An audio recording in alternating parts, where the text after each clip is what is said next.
दोस्तों, अगर किसी से कोई संज्ञेय अपराध हो जाता है, कोई ऐसा कांड हो जाता है, जैसे कि सबसे बड़ा मर्डर ही को ले लीजिए, मर्डर हो गया या कोई भी अपराध हो गया,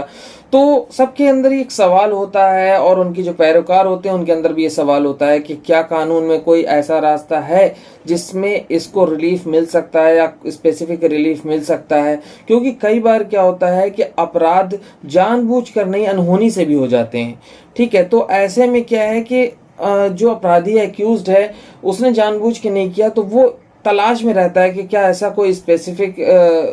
रूल है या कोई ऐसा रास्ता है। तो आज इसी के बारे में बात करने वाले हैं कि ऐसा कौन सा रास्ता है लॉ में जो हमको फैसिलिटेट करता है, कि स्पेसिफिक रिलीफ देता है। तो दोस्तों, मैं आपका दोस्त एडवोकेट फरहान अख्तर। तो चलिए शुरू करते हैं। दोस्तों देखिए, सीआरपीसी में एक सेक्शन है, सेक्शन 329। सीआरपीसी की सेक्शन 329 में ये प्रोविजन किया गया है कि अगर कोई भी व्यक्ति ट्रायल से पहले यानी अपराध के बाद या ट्रायल के दौरान, यानी कि जब उसके ऊपर विचारण चल रहा हो, कार्रवाई चल रही हो, तो उस कंडीशन में अगर वो अनसाउंड माइंड हो जाता है, यानी उसे कोई आघात लगता है या कोई न्यूरोलॉजिकल डिसीज हो जाती है और वो विकृत हो जाता है, यानी उन्मत्तता का या पागलपन का शिकार हो जाता है, तो उस केस में कोर्ट के द्वारा कार्रवाई को तत्काल मुलतवी कर दिया जाता है, तब तक के लिए जब तक कि वो अंडर ट्रीटमेंट है और जब तक कि वो पूरी तरीके से सही नहीं हो जाता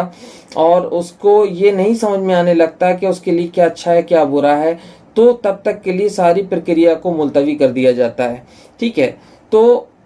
इस सीआरपीसी 329 का जो प्रोविजन है वो ये कहता है कि यदि किसी मजिस्ट्रेट या सेशन न्यायालय के समक्ष किसी व्यक्ति के विचारण के समय उस समय मजिस्ट्रेट या न्यायालय को यह व्यक्ति विकृत और परिणाम स्वरूप अपनी प्रतिरक्षा में असमर्थ प्रतीत होता है, तो वह मजिस्ट्रेट या न्यायालय सबसे पहले ऐसे चित्त विकृति और असमर्थता के तथ्य का विचारण करेगा और उसे मजिस्ट्रेट या न्यायालय का ऐसे चिकित्सीय या अन्य साक्ष्य पर जो उसके सामने पेश किया जाता है विचार करने के बाद उसका समाधान अगर हो जाता है तो वह उसको अभिलिखित कर लेगा और आगे की कार्रवाई को मुलतवी कर देगा।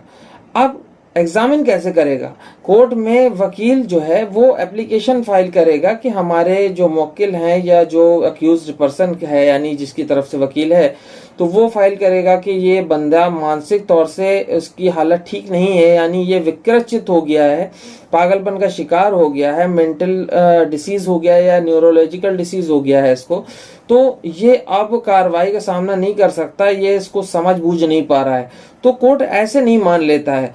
वो मेडिकल देखता है ऐसे डॉक्टर के द्वारा जो मानसिक रोगों का इलाज करता हो, ऐसे डॉक्टर के द्वारा बनाया हुआ मेडिकल देखता है, फिर उसको एग्जामिन कर सकता है। अगर उसको कोई शक व शुबा होता है तो वो अपनी तरफ से एक डॉक्टर नियुक्त कर सकता है कि ये डॉक्टर जो सरकारी होगा वो इसका री एग्जामिन करेगा। अगर वो इसको बता देता है कि हाँ ये रिपोर्ट सही है, यानी कि ये पागल ही हो चुका है या अभी ये फिलहाल इस पोजीशन में नहीं है, तो उस केस में इस पूरी कार्रवाई को मुलतवी कर दिया जाता है। इसी तरह यदि ट्रायल के दौरान मजिस्ट्रेट या सेशन न्यायालय ये पाता है कि अभियुक्त जो है वो पागलपन का शिकार है, यानी चित्त विकृत है, या वह या ऐसे व्यक्ति को किसी मनोचिकित्सक या चिकित्सीय मनोवैज्ञानिक के पास देखरेख या उपचार के लिए वो क्या करेगा, निर्दिष्ट करेगा, यानी वो डॉक्टर को या तो वो अपॉइंट करेगा या निर्देश देगा कि इनका प्रॉपर इलाज कराया जाए, और तब तक के लिए कार्रवाई को मुलतवी कर दिया जाता है जब तक कि उसका इलाज चल रहा है। ठीक है, और जब मनोचिकित्सक या चिकित्सीय मनोवैज्ञानिक मजिस्ट्रेट या न्यायालय को रिपोर्ट देगा कि ये अब ये ठीक हो गया, उसके बाद ही वो आगे केस बढ़ेगा,